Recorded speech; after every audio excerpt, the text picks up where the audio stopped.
That had a little extra to it. Is it because it's game day today? I'm just trying to be like, I hear it every time, and I was like, that doesn't seem like enough energy. So I was like, how can I make it more rocky? You brought it today.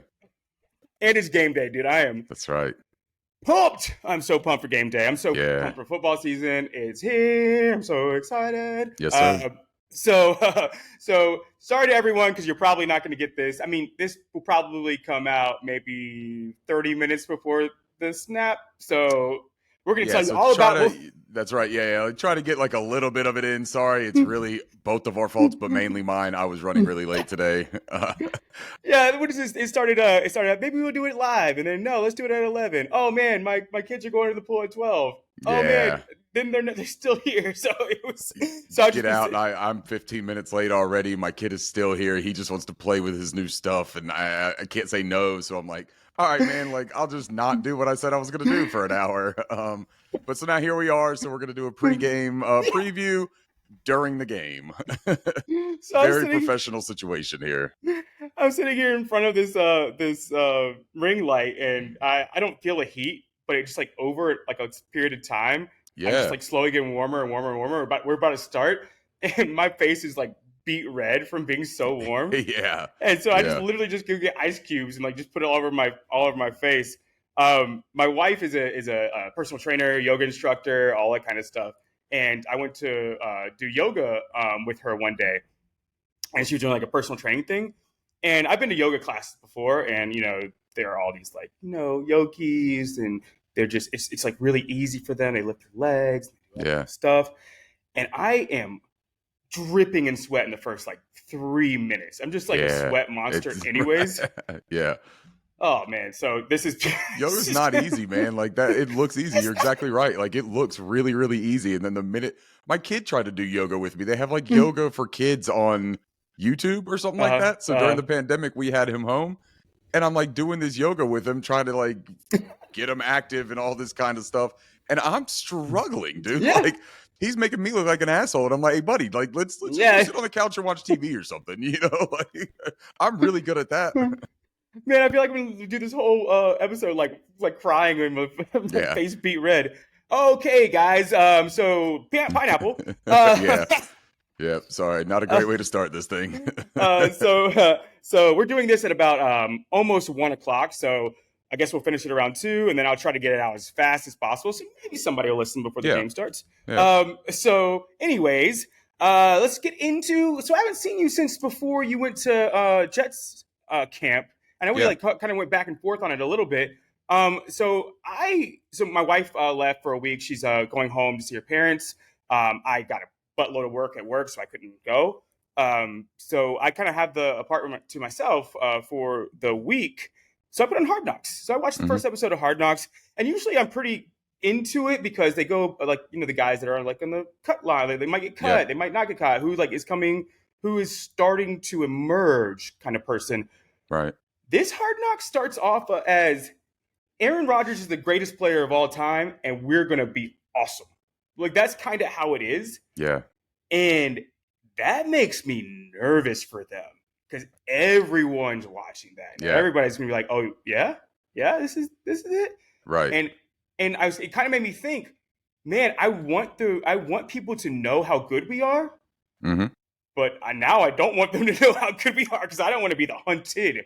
Yeah, it's that pressure, right? It's expectations, it's pressure. You're getting everybody's best shot, which I mean, you're going to get everyone's best shot anyways. It's the NFL, but you're definitely not catching anyone off guard if HBO is broadcasting the fact that you should be Super Bowl favorites because you have the GOAT on your team now. You know? Yeah. That's why I like teams. That's why I like teams like the Panthers. I like the Commanders a lot this year. I like the Pittsburgh Steelers a lot this year. I even like the Dallas Cowboys this year because how much are you hearing about Dallas right now? Yeah. Everyone's talking about Philly right now. Right. Dallas went 12-5 2 years in a row, and they got better. Yep. So I know people are down on Dak Prescott and McCarthy and all that kind of stuff, but those are the kind of teams I like this year. Yeah. So all that being said, we're at camp. How was that kind of feeling like? Did we feel like we belonged in the same conversation as the Jets? Where did you see just as a general note? Yeah, as far as belonging in the same conversation as the Jets, that's a tough thing to kind of gauge right now, right? Because we still have so many unanswered questions. and what they added to their roster and why their outlook is as high as it is right now is because they added a proven commodity in Aaron Rodgers. Yeah. So he's coming in with high expectations that follow him, but high expectations that he's reached, that he's shown that he can play at. We're kind of the opposite right now. Our expectations are low from a national standpoint. If you listen to local media, they're also kind of tempering expectations, but they do have a little bit more optimism and promise about the way that they talk about the team, right? Fans, on the other hand, we are exuding optimism. Yeah. I mean, it's dripping from this fan base that we feel really good. We have a lot of positivity going into it. We have NFL coaches, we have NFL players, and it's the first time we could say that in almost a handful of years. Yeah. So it feels really good. I think that what we saw on the field is that we can hold our own with the Jets, at least right now. That also has to be taken with a grain of salt because it's training camp. You know, there were some first string players that didn't play for the Jets at the joint practice. Sauce Gardner was out, Garrett Wilson was out, and those are two very big pieces of their collective puzzle. Our guys looked really sharp from what you would see on offense. Bryce, the thing that everyone keeps saying about Bryce is the unflappable word. There's a reason that keeps being said, though. It's the perfect descriptor for him. He really does not get rattled. And I think we talked about this, and I wrote about it in a Cat Crave article. One of the things that I was looking forward to most with training camp was to see how he reacted to adversity and when things weren't going well and when he was kind of up against it. He's proven now that that is exactly where he shines. The minute that something starts becoming difficult, it's like he puts his cape on and does become that superhuman processor that just does things that a rookie's not supposed to do. Yeah. You hear the national media is starting to talk about that a little bit too, where they're saying, you know, hey, we were down there for joint practice because of the hard knocks, because of the Aaron Rodgers thing. So we happened to get a look at Bryce Young while we were down there. Insane what he's doing. You don't see rookie quarterbacks look as calm, collected, and like they know they belong where they are in that position. The very first time they're in an NFL training camp. We're going to get a good look tonight or today, this afternoon, at what he looks like in like 3 hours. Situation. Yeah. We're going to get good look right now if you just turn on your TV. No, but we are. I mean, we're going to get a good look. But what I saw at training camp was very encouraging on the joint practice. I think that both offenses look sharper than the defenses for the most part. Our defense did shine in the 2-minute drills that concluded practice. Yeah. We got a 3 and out on the first string drive with Aaron Rodgers, forced him off the field quick. Got a really nice cheer from the crowd for that because, I mean, our fans are also really, like, educated when it comes to the sport, and they know that, like, that 3 and out against Aaron Rodgers is a pretty big deal. It's a pretty nice thing to see from a defense that is learning new schemes, that is rotating personnel a little bit differently, and we didn't have Marquise Haynes. We just signed Justin Houston. He wasn't really playing much. So you're seeing all of these new pieces, and they're in action, and they're working together. Really cool to see. Second string, it was about to be a 3 and out again, but we actually capped it off with something a little bit better. Camus Grugier-Hill, who I am now pronouncing his name exactly correct. Thank you very much, Camus, for telling everybody. Another interception. This dude is everywhere, man. He is a playmaker. I'm super excited to watch him today. Our pass rush on that play, too, on that third down where they forced that interception, Iku Leota and Amari Barno. Barno, that was probably the highlight of what I saw from Barno that day. Iku Leota, though, look, I don't know how many more times I can say his name before somebody starts listening about this. And we've got great local reporters that are covering it, too. I know Mike Kay has been pounding the table for Iku Leota as well. This is a guy that has shown some serious ability. If you talk about like a traits guy that we all like so much, and that's why everyone likes Amari Barno so much as a traits, and Barno does have great ability.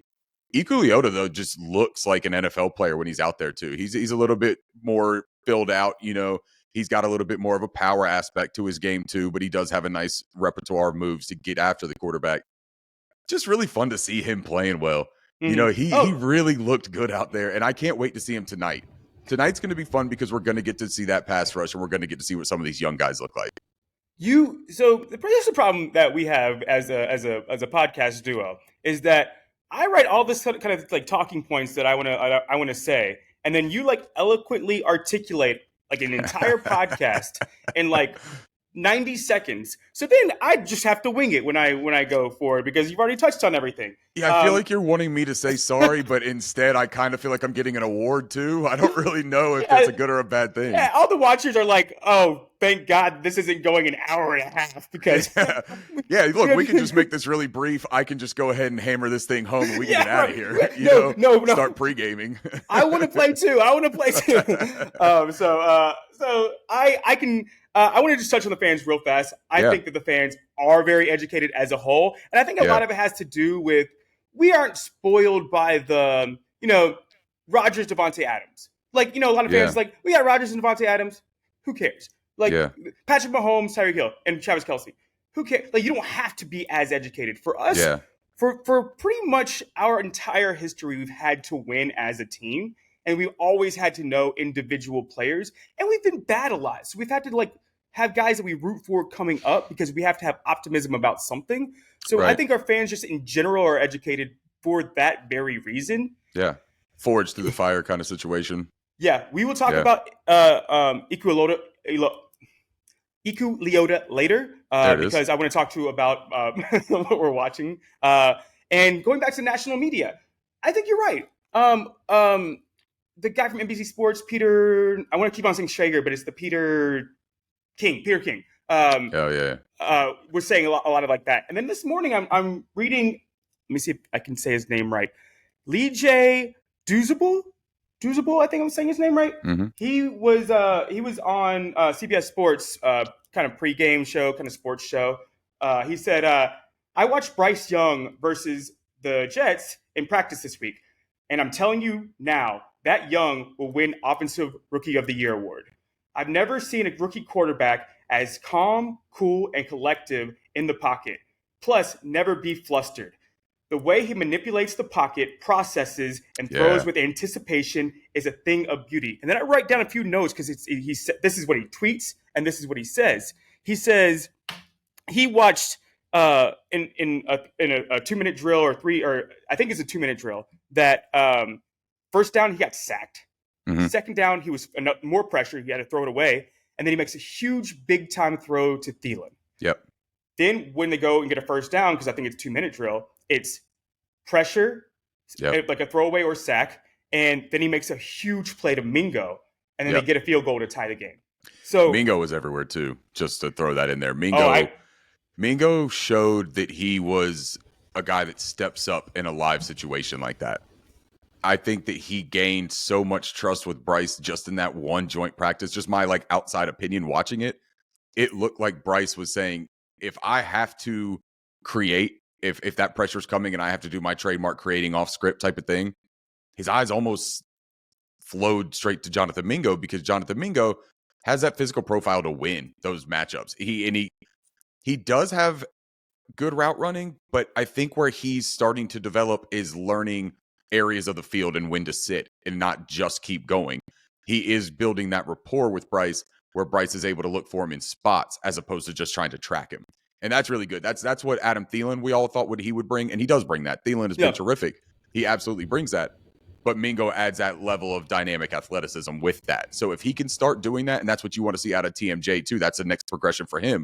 So if TMJ and Mingo can kind of get on that same track and that same timing, and they both hit in the same way, this offense could be dynamic, man. It was a lot of fun to watch. What he said about Bryce with the pocket manipulation, absolutely. He's spot on with that.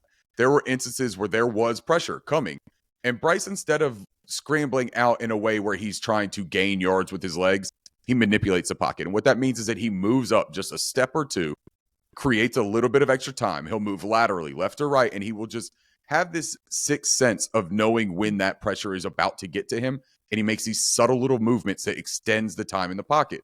Then when he starts making that off script, getting out of the pocket is where he's very dangerous with his arm angles and his arm elasticity to make these weird slot throw windows that he can just create on his own. They're not there. He just has an uncanny ability to create them.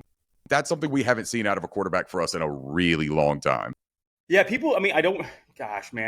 doing it again. I do it all the time, and I hate that I do it all the time. It's just like the easiest comp that I could think of. It's Mahomes-esque. Mahomes isn't a runner. Mahomes doesn't run for first downs. Yeah. He is elusive. He moves in the pocket well, and he makes sidearm, like he makes all of the sort of throws that you want. Our Aaron Rodgers is the same way.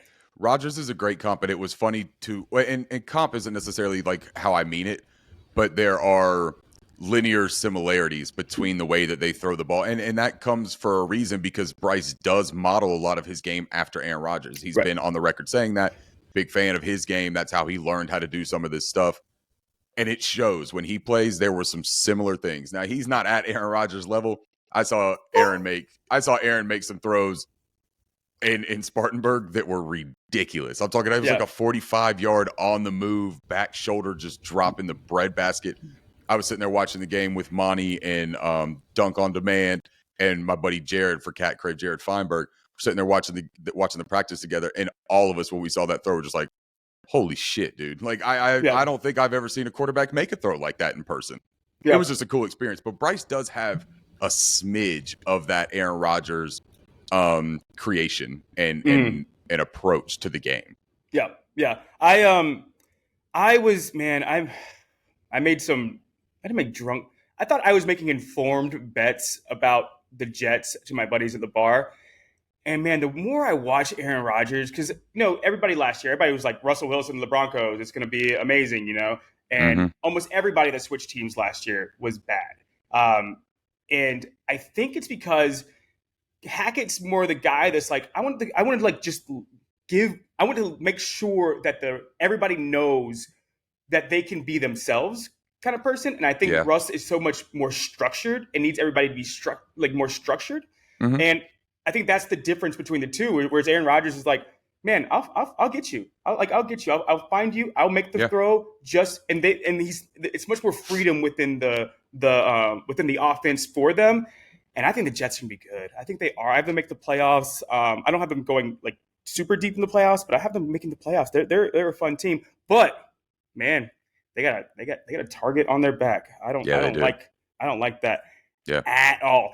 Anything else that you want to say? I want to kind of move on to the game a little bit. Is there anything else you want to say about camp and what you saw and what you made you happy, sad, mad? No, I think that I've touched on pretty much most of that, and I did just put out an article with Cat Crave that's kind of like the fan experience of what the Panthers franchise offered to fans, and it really was just a culmination moment for me of sitting there in Spartanburg getting ready to leave.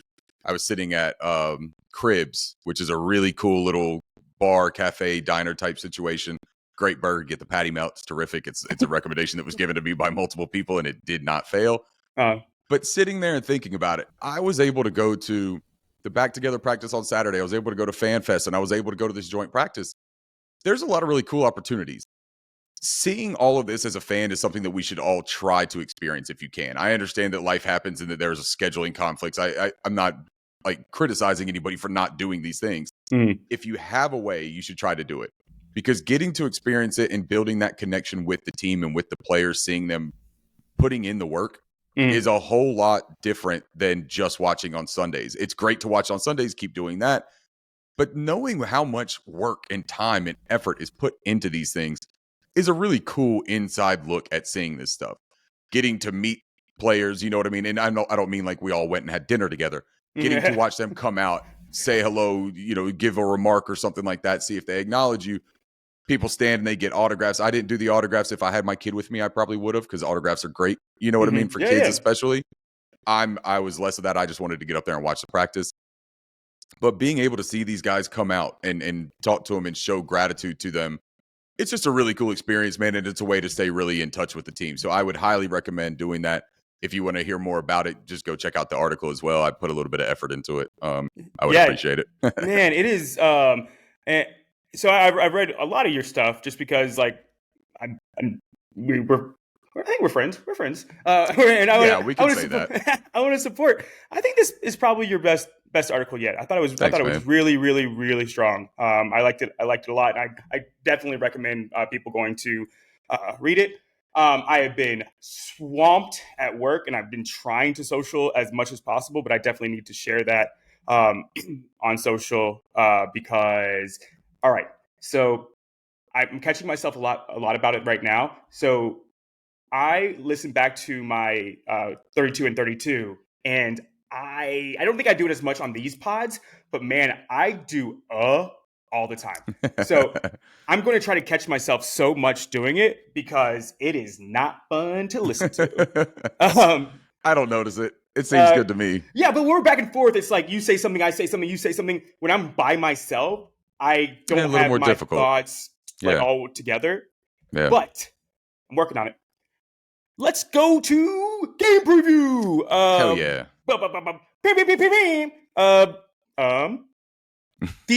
What we're looking for. I have things that I'm looking for in the game, and I kind of just want to run by what I'm looking for because I think that's easier than you taking all my things. Right. So, yeah. No, I want you to shine too. You're a star too, man. Like, just want to twinkle, play, twinkle, man. Alex. Just let me play. I just want to play. So I was watching Sheena Quick today. I don't know what the local show is that she goes on, but I just watch her tweets. And she was saying that she's actually kind of interested in who RB2 will be. Blackshear is kind of running up the ranks. People are talking about it. Jonathan Stewart said something about Blackshear. I know when we spoke earlier, we were thinking of Chuba being more that AJ Dillon kind of role. Mm-hmm. It's starting to feel like he's kind of that Jordan Wilkins kind of role, and Blackshear is going to outsnap Chuba. What do you think about that? And are you interested in that matchup? I'm interested in the development. I'm interested in the usage. One thing, though, that is going to kind of cloud that a little bit today is that Sanders won't go today. He tweaked his groin, I believe it was. So with Sanders not going, you're going to see Chuba start at with the first string offense. Yeah. Chuba also hasn't done anything, though, to not earn that position. Chuba has looked really good. He looked good in joint practices. He's put on, I think they said, somewhere between 25 and 30 pounds in the offseason. It's not fat. That dude is cut. He's big, and he's explosive, as I've seen him. He can still get downhill in a hurry and make people pay for it. Now, he's seeking out contact. I love the way that he's been playing. He's on the jugs machine every day after practice with Tommy Tremble as well, working on his hands. He's had a drop every now and then in camp, so it's still not his strong point. It's not where he's going to make his bread, but he is a very good running back that I think we have to drop some of the preconceived notions about him and some of the judgment that we've already given as fans. I'm talking. I do think that Blackshear is going to play an integral part, though, and we've been high on Blackshear for a minute. Yeah. I talked about him as a guy that had to make the roster when he was on the fringe of that. Yeah. He's a dynamic pass catching, shifty runner. He's got great footwork. He works in unison with his body and his head. I just think that his biggest thing right now, his biggest contribution right now, especially with the injury to Damiere Byrd, is going to be in the return game. Mm-hmm. He was already probably penciled in as the kick return guy. I think now he's definitely going to see the kick return and punt return responsibilities before anybody else does. Shi Smith will still battle with that. And I know that we have a lot of fans that are big Shi Smith supporters and fans because there's South Carolina connection. He's a local dude. He's going to have to make some serious wow plays if he wants to make the roster. I think that he's in a precarious situation. I know this isn't what we were talking about, but just to kind of touch on it a little bit, I know people really want him to make the roster. I know he's a talented football player. It's going to be difficult for him to make the roster with the numbers right now. He's going to have to make some wow plays. Back to the running backs, though. I think it's still going to be Chuba is going to be running back number 2. I think that he's going to have to do something detrimental to lose that footing.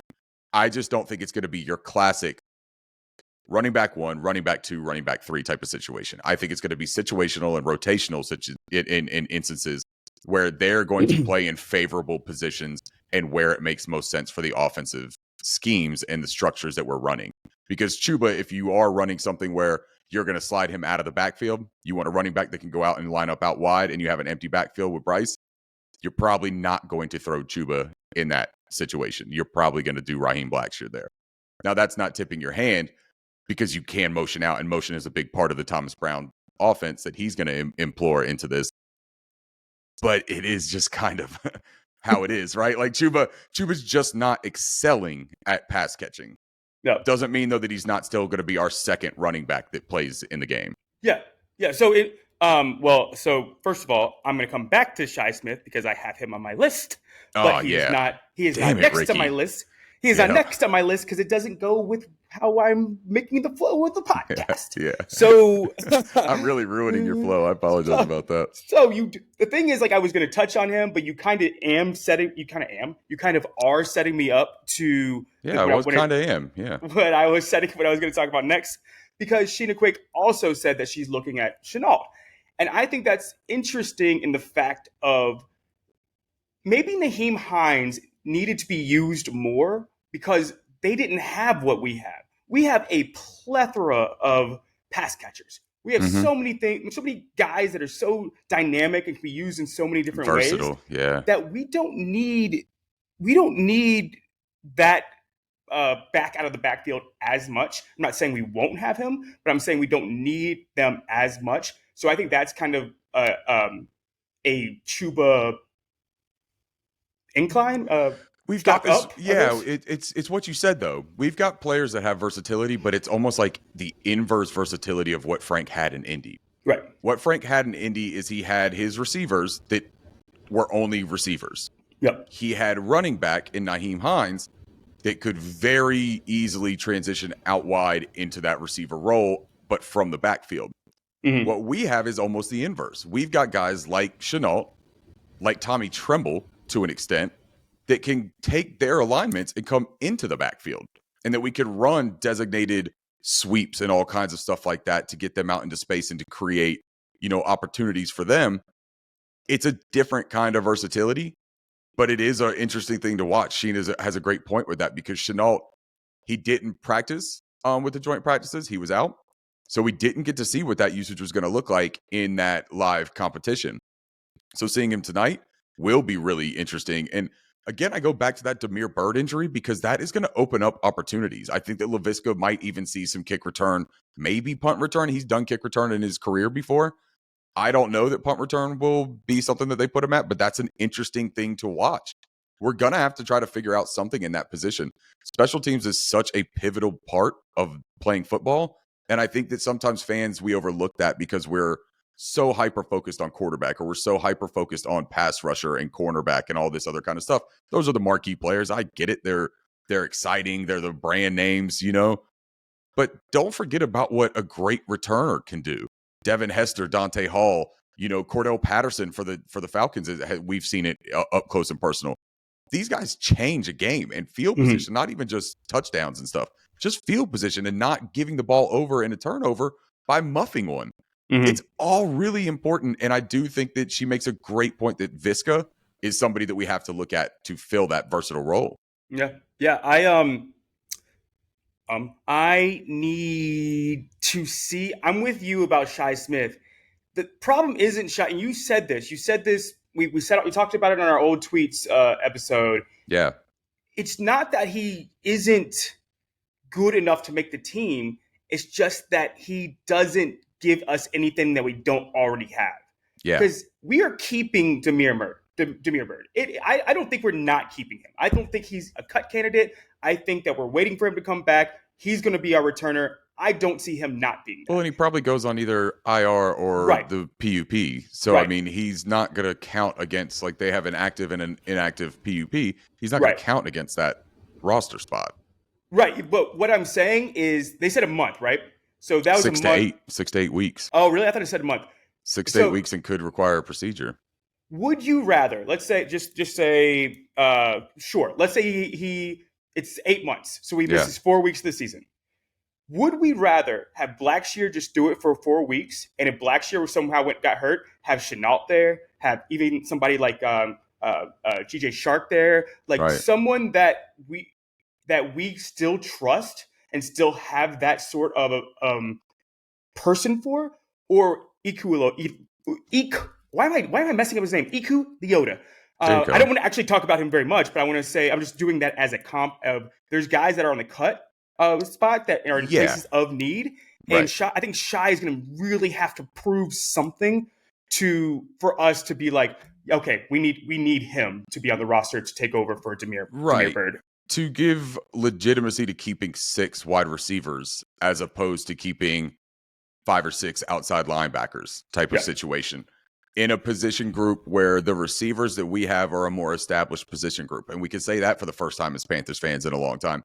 That's the thing that we talked about is that Shi Smith made that roster last year because he deserved to make the roster. It wasn't just some sort of like hand him the thing. He, whatever. He was a late guy from South Carolina. Just give him a chance type of thing. No, he earned it. He's a good football player. This receiving core is a little bit different. That room is filled with proven NFL players that we don't have to guess as much about. Mm-hmm. The other positions on this team that you do have to worry about, corner, outside linebacker, interior offensive line, those are positions that you're going to want to keep an extra person in case whoever it is that you are banking on to produce and to step up, if they don't, you need to have some other people in there to start throwing them into the fire and see how they handle it. That's probably what we'll see tonight. And I think that's what she's alluding to when she says that she's focused on Laviska. If he shows a ton of value, that is detrimental to Shi Smith. Yeah. Right? Yeah. Because he's showing exactly what you're asking about.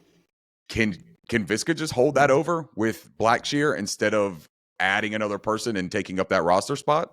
I think he can. And I think that would be the smart way to go about things. I think that you keep 5 receivers, 6 receivers, including Bird, but Bird starts on the PUP. Right.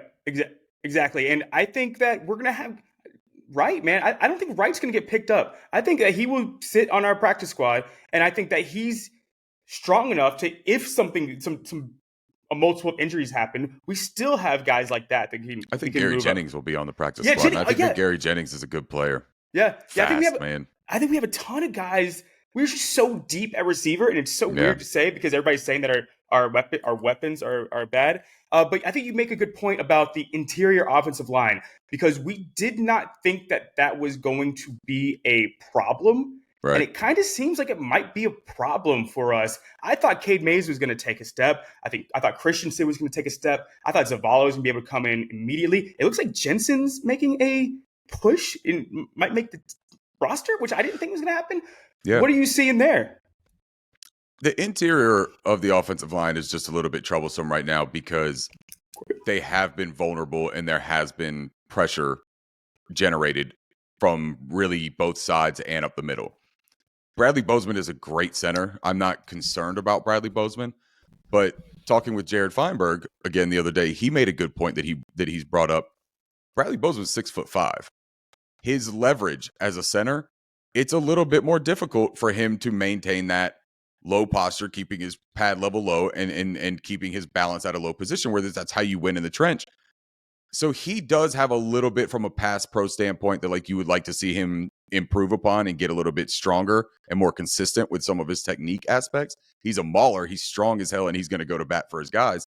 But then you put Brady Christensen, who has struggled anchoring and has struggled with power.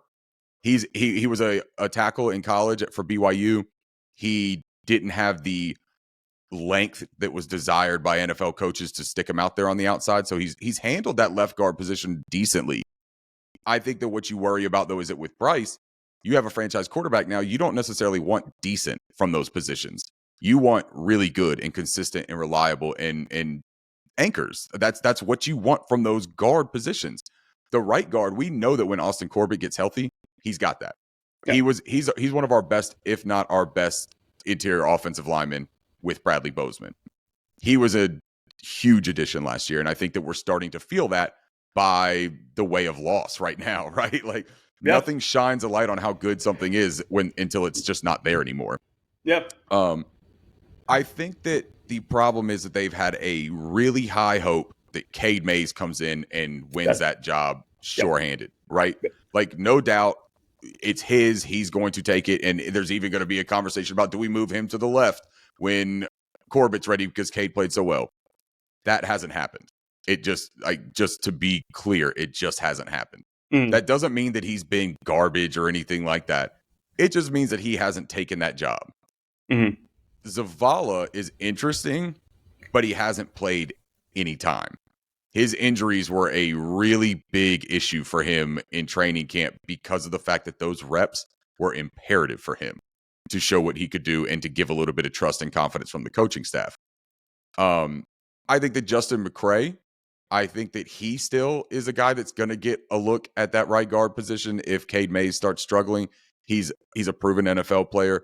they like Nash, but he's still a undrafted free agent. It's going to be a difficult task for him to come in and take that away from K or McCray. That's just what Cade or McCray is just my gut feeling. Watching it, they did start doing some rotational usage with all of them. So they are exploring that. I think that they know that is a vulnerable spot on the roster right now. I'll be really tuned in to see how that goes tonight. That left guard, I think, is going to be Brady's, man. I just don't know how you take him off of that unless Zavala comes out and starts looking incredible. And you say, okay, look, Icky and Zavala on that left side with Corbs and Timo on the right. If that's what comes to fruition, awesome, man. I'm for it. I was high on Zavala. I like him. Don't have a problem with Brady Christensen. I also don't feel 100% confident that he's the solution at that left guard spot. But right now, he's better than what we've got going at the right guard, too. So easy on the criticism on Brady until we get that right side figured out for the next 4 or 5 weeks, too. Yeah, I don't think so. I don't know if we just missed it because you know how big I am when people talk. Listen, they almost drafted a offensive lineman over Mingo. They drafted Zavala. They might have just looked at Cade Mays and was like, this ain't the dude. So I hate that I missed it because that would usually be the first thing that came to my mind. But I thought that Cade Mays was doing so well last year. I just kind of didn't think about it. So and I think they drafted him too. I still think that they had confidence in Cade. I don't think that the draft pick of Zavala was necessarily indicative on being low on Cade or anything like that. I think they knew that they had both of their starting guards coming off of significant injuries and that there was a high probability that Corbs wasn't going to be ready for the season opener and for maybe the first few weeks. Yeah. You also can't have enough depth at offensive line. Right.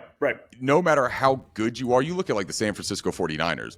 Trent Williams is an absolute star. What else do they have going? Right. You have to be solid across the board. We watched the Texans last night. Yes. Absolutely shredded with their offensive line.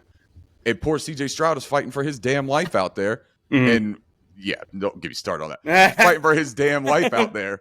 And we want to sit here and talk about, Brady Christensen can't play. No, Brady Christensen would be a starter on the Houston Texans. You know what I mean? He's a serviceable football player. He's a good football player, and he's a hard worker.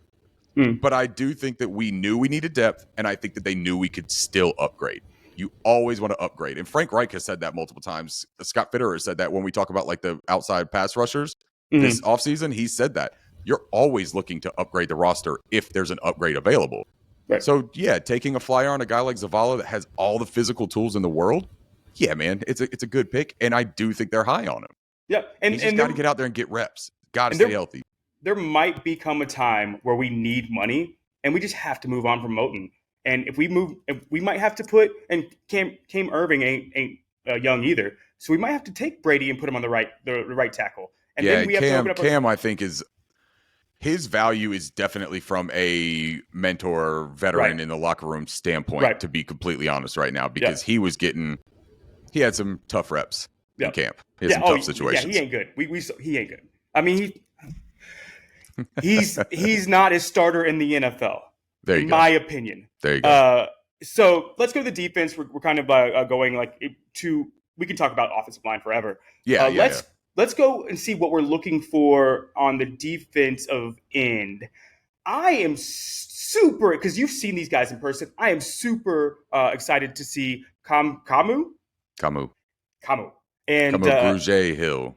I'll just go with Camu. And then and Leota. Because I haven't seen them yet. So I'm super, super, super excited to see them. Yeah.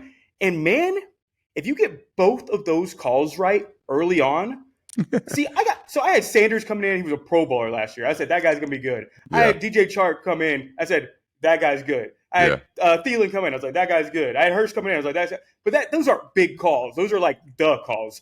If you get these dudes right, man, you. What do I get? You get what I got times 2. Okay. So nothing. Yeah, that's good. I like it. 0 times 2 is still 0. So what do you think? So I don't. That's kind of like, what do you think of Iku Leota? I know what you think about him.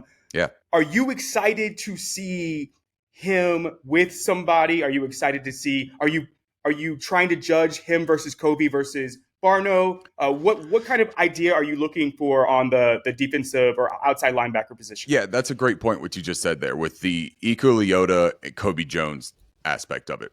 That really is the thing to kind of keep an eye on. And it's not a battle necessarily between those two, but it's going to be hard to find a roster spot for both of them. Right. So Kobe has the 1 year of NFL experience, no statistical production to write home about, like zero, literally. I'm not trying to like just be bad about it, but like zero production of amassed stats. I love that we have to qualify everything now. Yeah, I know.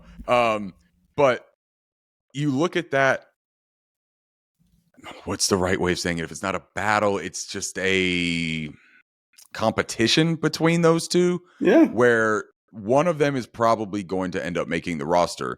One of them probably isn't, barring injury or anything like that. Kobe does look good, and he has probably flashed more than Iku Leota has. Iku also, though, has shown to be coming on strong lately. And when you start making impressions leading into the preseason at the end of training camp and in joint practices, it is in the forefront of this coaching staff's mind. So if he comes out tonight and he has a really good night and he starts getting more reps, it's going to be difficult to keep him off the roster because of what he did show in his brief time at Auburn before some injuries kind of derailed his time there. That's the thing that people don't understand about him. He's a high caliber player. Just because he went undrafted doesn't mean that he's not a very good football player. It just meant that from a draft prospect standpoint, he had red flags and he had things that decreased his value to the point where you didn't use draft capital to get him. But they signed him real fast as an undrafted free agent. They went and got him on that team real fast. And I know people love Rajon Wright because they did the same kind of thing with that, and people thought that he would be drafted. The difference is Rajon has not looked terrific in camp. Rajon has struggled. Iku has surprised. When you get a guy that surprises, it's very similar to Nash, right? For the offensive line. You get a guy that comes in that you like his tools, you like his size, you like all those things, but then you start seeing him put it together, playing. All right, I think of it this way. Treat it like a science experiment, right? You come up with a hypothesis in training camp. This is what you're thinking. You run the experiment in preseason, and then your conclusion is in that regular season. That's where you get your answer. That's where you put it in motion. This is our experiment right now, preseason. We have our ideas. This coaching staff has these thoughts in their mind. This is where they are going to work it out. Pay attention to everything that they're doing. Pay attention to who's getting more snaps because that's going to show favor, right? That's going to show where they're leaning, what their inclinations are as far as who they like. Just really pay attention to the nuance of what these guys are doing and what packages they're playing with, what personnel they're on the field with. If you see Iku in there with some of the guys that you know are going to make this roster, they're getting a look at what he can do in that situation, not just running with the third and fourth guys that are fighting for that roster spot. What does he look like out there with the guys that we know we're going to deploy? And if he looks like he belongs out there, then he belongs on the damn roster. Yep. Yeah. It's also, you're not just thinking for this year, you are thinking for this year. So say that him and Kobe, say that Kobe is 51% and Iku is 49%, where you see like, and Iku started off at 5% and got up to 40. So he's like trending this way. You sign Houston. Houston ain't young. So you'd rather have someone next year that you think can be that guy. Sure. So what's more likely? Is it going to be Kobe, or is it going to be this guy that's never played in the NFL before that once he had 3 weeks to prove what he got, just went this way and has all the physical tools? That's kind of, I think they want to have the best team possible. But when it's like this little bit, I think you're going to have to go with the younger person that hasn't played in the planning, NFL. right? Yeah, exactly. Exactly. Yeah. And who stands to benefit from learning from Justin Houston? Like whose physical traits and play style and approach to that position reminds you more of somebody that could benefit? Like we talked about it the minute that they signed Justin Houston. What a great person for DJ Johnson to learn from. Right. And there's other players, and we focus on Iku and Kobe because I think that they're the ones that are fighting for that final spot in the outside linebacker room. But there are other players that are really important to watch too. We know that Marquise Haynes is injured right now, but when he comes back, he's a big part of this defense. Yeah. I don't want him to just be forgotten about because we signed Justin Houston. Justin Houston is going to play about the same usage that he played last year in Baltimore. He's going to get 400-ish snaps, 450 snaps if he stays healthy. That leaves a ton of snaps for somebody to still play. Yeah. And that still, hopefully, is going to be that combination of Marquise Haynes, YGM, and DJ Johnson. That's what you're looking for. DJ Johnson is still going to make this roster. Yeah, he has to. I don't know how great they feel about what they've seen. I don't know how great I feel about what I've seen. You can't give up on him yet. And there's no reason to give up on him, though, because you also didn't draft him to come in and be Brian Burns. You drafted him as an edge setter. That is what you drafted him as initially. The sense of urgency with him and where fans are worried is because of his age, that he'll be 25 in his rookie season. Who cares? Yeah, you know what I mean? Who cares? If he turns into a good player, then he's a good player. It doesn't matter if he's 25 or if he's 23. Yeah. Yeah, you could get more time out of it, but that's not what we're talking about. We're talking about evaluating if the guy's a good football player or not. Yeah. You never know how much time you have. Like, he gets a second contract, he might go somewhere else anyway, so who knows? He was brought in for a purpose, though. So let's just see what they are going to do with him and how they want to use him. Do they use him in even different formations, different alignments? You know what I mean? Yeah. Does he maybe play with his hand down a couple times? And when we get in those sub packages where you have outside linebackers with their hands in the dirt and type of thing, I do think that he could be there if we wanted to, you know? I think that adds a little bit of a physical dimension. We would lose the speed aspect, and that's where you just really struggle with him, is the fluidity and like athleticism of his pass rush. I guess is the right way of saying it. Yeah. He's got great straight line speed, but he hasn't shown the move to get past anybody. He's shown the ability to hold his own on setting the edge, and that's it. Yeah. But we've got a plethora of guys, man, that we're going to deploy in a rotation. We're just talking about Iku and Kobe the most because that's the battle for that last roster spot. It's the same as the receivers, right? You have to. You can't have somebody that duplicates the same thing that other people do. Right. So and that's what we're talking about, Iku versus Kobe, because they do the same sort of thing. Yep. Whereas exactly what you were saying. So we just got to make sure that just because we don't talk about defense as much because it's a little bit more, I guess, nuanced and harder to follow than the offense, because the offense is the ones that has stats behind it, like yards. Yeah, it's easy. It's easy for fans to be able to, for us to be able to sit there and say, quarterback had a good game, threw for 300 yards, 75% completion percentage, and 2 touchdowns, no picks.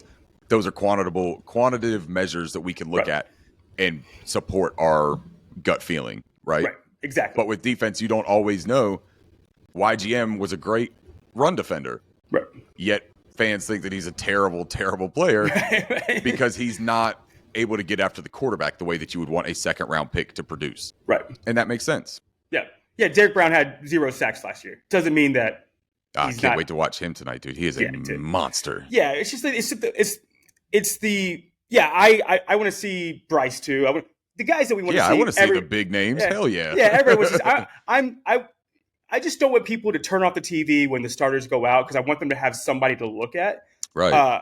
So I want to touch on these like roster bubble people. Yeah. Because we're not on Hard Knocks. You're not learning about these bubble guys. Yeah. So I want you to pay attention to these people when you listen 30 minutes before the game about these guys. I don't think that the secondary is pretty set. I mean, you might get one more corner. I do want to see Jamie Robinson a little bit, but for the most part, I kind of know what I have. I want to see CJ, because I've heard really good things about CJ in camp. Yeah, he's good. Yeah, so I want to see the secondary, but there's nothing I'm just generally watching them. I don't think there's a battle or competition that I'm really looking for. Right. Do you think that, or is there somebody that you're really looking at? No, for the most part, that's the overall same feeling that I share, is that I know JC and Dante are starting corners. We know that. I just want them to get out of this healthy. CJ and Keith both had good camps. Keith has looked a lot more confident. Both of them have, but Keith in particular has looked a lot more confident out there that he's being told things from the coaching staff of where to be, how to play, what he needs to improve on. Everyone is just being coached. And it can't be said enough that the improvements that we should expect are direct results from coaching. And if we feel so good about the coaches, we should be at least open to the idea that we are going to improve across the board at these other positions that we've been worried about. Right. I think you're right, though, that there's not as much of a, man, so is CJ going to make this roster? Is Keith going to make the roster? We know what they're doing. We still want to see it in a game. CJ had a really good camp last year. And just because you put it out there in a camp, in a practice against your team, doesn't mean that it translates over to live action. So, yeah, that's still something to watch. But it's more to watch to see how much they've improved. Not like a question of have they, but enjoy how much they've improved. Appreciate what you see from them out there and feel comfortable going into the season.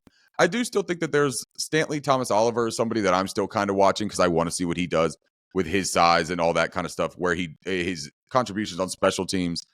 I am still kind of watching him just because I hope he makes the roster. I like what he brings.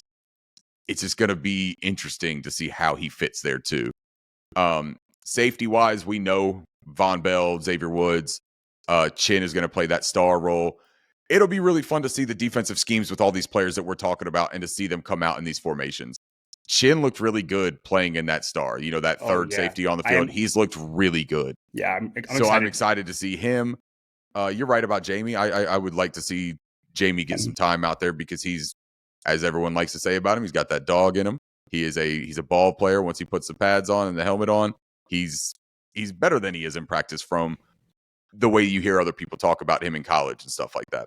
Yeah. So I am very interested in watching all of those things, but it's a little bit more sealed up on the defensive side than it is with some of the offensive positions. Yeah. Yeah, and in general, I know we didn't really touch on them, but I want to see Corral. I am interested. I don't think that we are showcasing him for a trade. Yeah. I think if we do, we won't do it before the season. We will do it if we get the best possible. I don't think we would do it for less than a third rounder. I think somebody might go down in the middle of the season and they might need somebody to become a backup or some sort of competition player if he shows out well. But if he doesn't, I don't think we're moving him at all. I think we want to keep him around because I think that him and Bryce are very kind of similar in the way they play. And I don't think that would be I mean, but I think they both have live arms. I think they have live arms. I think they're mobile. I think they're much more alike than Bryce and Andy Dalton, I think, as far as their talent level, I guess. Man, you know what I'm saying. You know what I'm saying. I can't get too far. I'm not sure that I do, Alex. I can't go too far. I can't go too far into. They both have very live arms. They both move well in the pocket. They're both undersized. I think that with Bryce there, Corral can get better. It sounds weird because Bryce is younger. I think Corral can learn from Bryce a lot, and Dalton, honestly. But Dalton ain't going to play forever. Dalton might not play next year. Dalton might retire pretty soon because I think that he's gunning for McCown's role. McCown's gunning for the offensive coordinator role. Anyway, I want to see Corral. I want to see Tremble. But I think those are the guys that we kind of all know and want to see and that sort of thing. So I didn't want to tight end is a good one to touch on too. Just a brief pay attention to what they're doing with the tight ends. That's been a really fun thing to see in camp is the usage of tight ends. We haven't had a lot of tight end plays run. We haven't had a lot of productions from that position for a while. So it is going to be really fun to see Frank and Thomas Brown scheme up all those opportunities for the tight end room because tight end rooms look good. I'm excited about Tommy Tremble. Stephen Sullivan has looked good. Where does he make the team? He's a vertical stretching tight end. And if he's not running, inside digs, inside cuts, it's just, there's not a whole lot of opportunity, but he's looked really damn good, man. Right. Yeah. No. Yeah. Yeah. Yeah. It's the same thing. Yeah. I'd rather have Ricci than Sullivan. Is there anyone we didn't touch on? I mean, Kamu, yes. Everybody's excited to see him. Everybody's heard the buzz. We're just excited to see it. There's no real, what are we watching from him? Yeah. Anybody else that we didn't touch on that you're just excited to see? I still do. I'm still interested to see Shy Tuttle and Deshaun Williams out there. Yeah, okay, yeah. I'm because those are acquisitions to the team that we have not seen in a Panthers uniform. We have not seen in this defense. So I am interested to see how they play. I don't anticipate, mind-blowing plays and sacks and stuff like that coming from them. But I do think it's going to be really interesting to see what they offer and what they bring to the table. As Panthers fans, when you have a new player on the team, it's always fun to kind of get a firsthand look at them in the preseason, even if it's for limited reps or anything like that. Yeah, it's just nice to see what they do. Is Houston playing tonight? I would think so, to be honest. Okay. I don't know. I haven't looked before we got on. I didn't even look at if there were any announcements made or anything. So some of the stuff that we're talking about, maybe there's players that aren't even playing. But I would guess that they would want to get him some reps. Right. I would think so too. I think that Frank operates a little bit more on the Andy Reid train of thought when it comes to preseason. Andy Reid likes to get his starters playing time. He feels that it's important for that rhythm and timing and getting into the groove of football season before football season is there. You don't really want to find your footing in the first 3 weeks of the season. You want to come into it already on the ground running. Right. So I do think that we're going to see players play today. I think we might see them more next week, depending on how. I'll be there. Oh, for next week? Oh, yeah, that's right. Yeah, Giants? that's right. In New York. Yeah. Yep. Look at you. You are going to get some action. Maybe I'll let you do the podcast next time. I'll let you come up with all the star moments.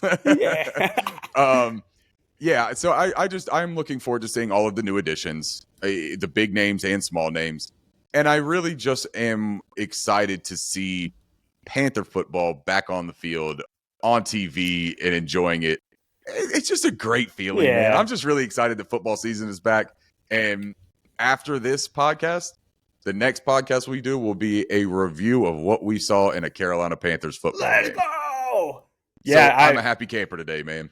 Yeah. Yeah, but I think you're right. I think we have to play. We have 2 division games back to back at the beginning of the season. We have to.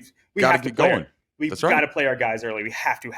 And there's only 3 preseason games. There's not 4 games anymore. So you have 3 opportunities to find out what you've got going and to build a rhythm and chemistry with this team. Put them out there and let's play them. Right. J.C. Horn, maybe he doesn't need to play a whole lot.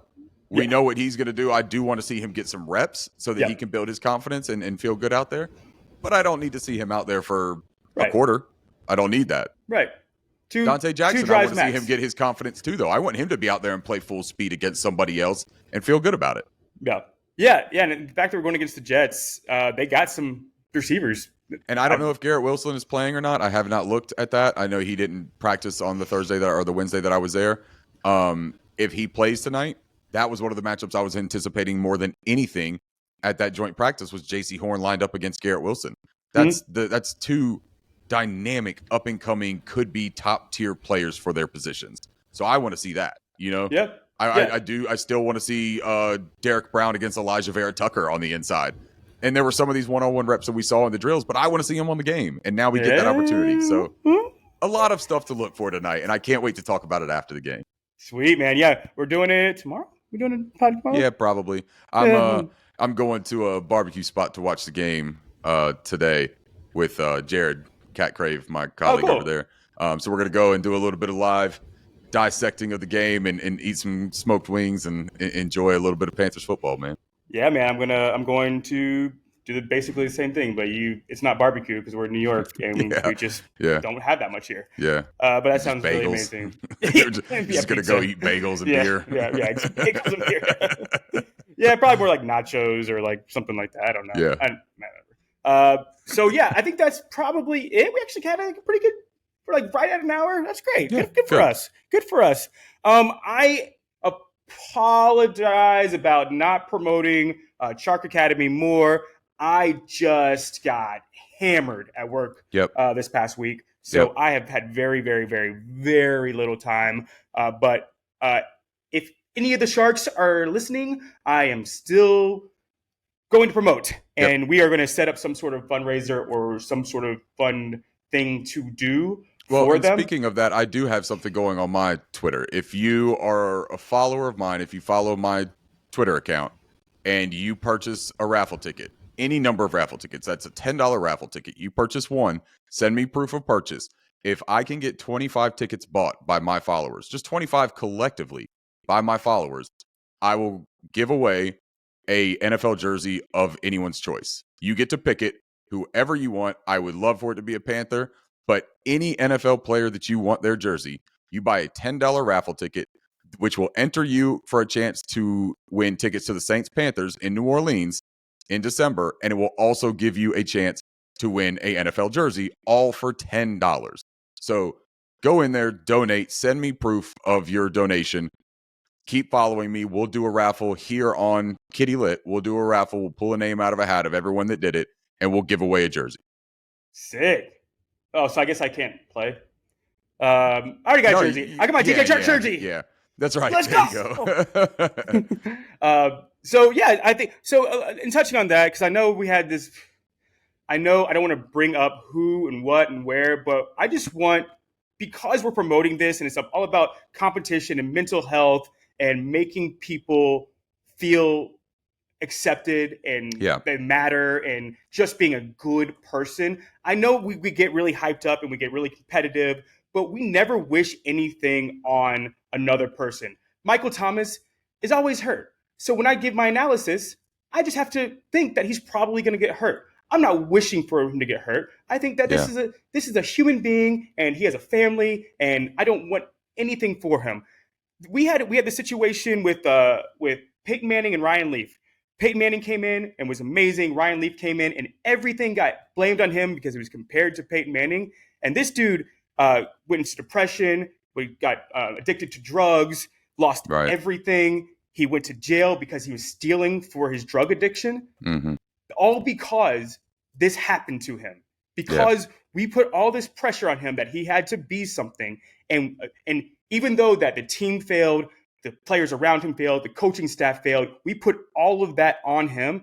And if I was the person that wished him to fail, I would feel, I cannot tell you how awful I would feel if I put that on him. So I just want us, yes, we can be fun. We can talk mess. We can say that, this team sucks. And that's fine. I don't like Drew Brees because he always kills us. That's fine. You don't have to like other players. You don't have to like other teams. Right. But there's a difference between hoping that somebody fails. And so look, here's the deal. It was about one person's own feelings of validation of being correct over somebody's livelihood and something that they've worked their entire life to strive for. Let's just be really respectful about the fact that there's no reason to wish bad on somebody for your personal gain. There's just no reason for it. You can want your team to beat them. I want the Panthers to go 17-0 and I want them to win the Super Bowl. I want them to crush everybody along the way. I also want them to get everybody's best shot. I don't want any excuses after we beat everybody. I want it to be, nah, you had your best player. You guys did what you did. We were just better. That's how you do it. You don't want everyone to suck. You don't want to be the only good team. Just keep it civil. Keep it cool. Yeah. And it's also okay to call somebody out. Yeah. I catch some flack for that. Sometimes maybe I can be a little bit aggressive on that, but I really don't stand for that whole kind of thing. I think that there's a right way. And maybe it's not malicious intent. Sometimes when we say things in the heat of battle, we all are very passionate fans. But then you can also walk that back and say, yeah, no, I was wrong. Let me fix that. Saying you're wrong is perfectly okay. I'm wrong more times than I'm right.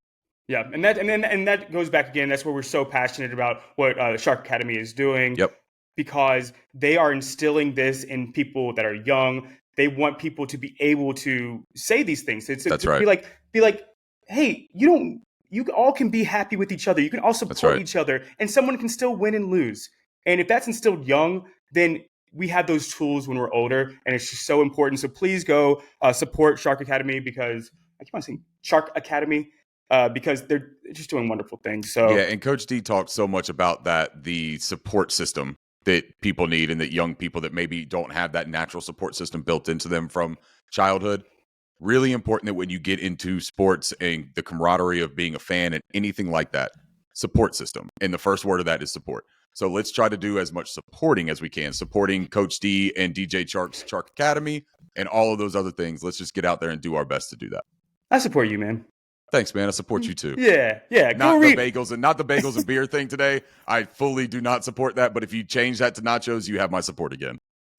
Everybody go out and support Ricky by reading his article. Yeah, please do. And if you like the show, support us by telling your friends for likes and comments and follows. Not for our ego, but just because we want to make sure that we're a little bit for my ego, teeny bit, just to give us a little bit of oomph to keep going and to make sure that step. To make sure that you guys are interested in what we're saying, and if we aren't saying what you want us to say, tell us, but constructively. And and we will try to start talking more about things that you like. So appreciate you, Ricky. I support you, man. And I think we're good. So I'm gonna sign off with keep pounding. Keep pounding. Let's go, Panthers.